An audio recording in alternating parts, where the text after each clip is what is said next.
Hello everybody, this is Gregory with Permanent Weight Loss Made Easy, where there should be no hesitation in your weight loss and in your weight maintenance. Today I'm going to talk about how I broke my fast. My 9-year run of never eating breakfast, I broke recently. Now before we begin, if you need help with weight loss, contact me, because as you guys know, I lost over 100 pounds and I've kept it up for 33 years now, so I can give you the tips on how to do it, and of course there's tons of videos here. So recently, I went to Europe, and I went to Rome and Istanbul. And previous to this, I had not eaten breakfast since November of 2014. So it's going on a good 9.25 years. That meaning that I have not eaten, and maybe in those, I don't know, I can't even do 9 times 365. It was just rounded up 36,000 days. I maybe ate 2 times between 11 a.m. and noon, and maybe 20 times between 12 and 1. And then most recently, in the last 4 years, I break my fast around 2:30 to 3. Yesterday, I broke it at 3:45 and just had a 2-hour eating window. Either way, so it's kind of like sobriety in that, you kind of build up this thing. And it's like, I'm never getting breakfast again, even if I'm in a hospital. I'm never getting breakfast. So I'm in Rome. They got complimentary breakfast. It looks good. And I'm like, and then I succumb to temptation. And like with a lot of things, it wasn't as good as it looked. And then the whole day I felt crappy.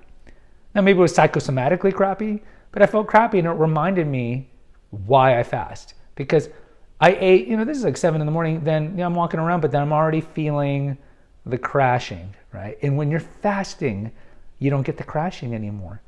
You get that nice ketotic burn, your body's burning fat, and since you're not eating a lot of sugar, which most people for breakfast are eating carbs, sure, you can eat like eggs and bacon, do a carnivore kind of breakfast, which I didn't that day. I ate, they had Italian pastries and of course eggs and bacon and sausage and all these things. So I was feeling it 2.5 years later, or 2.5 hours later, and I just regretted it.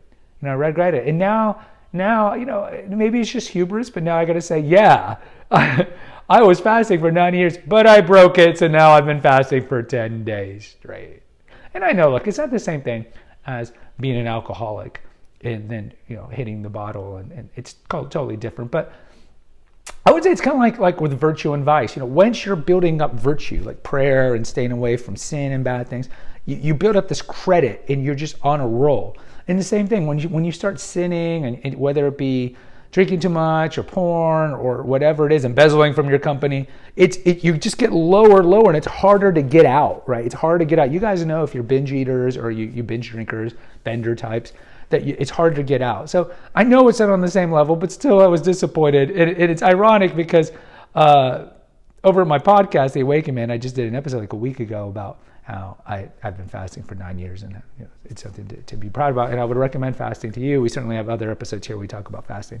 The last thing is, I did record videos in Rome and in Istanbul, but they're mostly in my 2 other channels, the Cinema Rag, which is on movies and Hollywood gossip, if you guys don't know about that, and then also 5-Minute Catholic Apologetics, which I recorded some over there. So again, either of those might not be your cup of tea, but they're over there. Guys, post in the comments. I'd like to hear from you. Until next time, take care, God bless, and pray.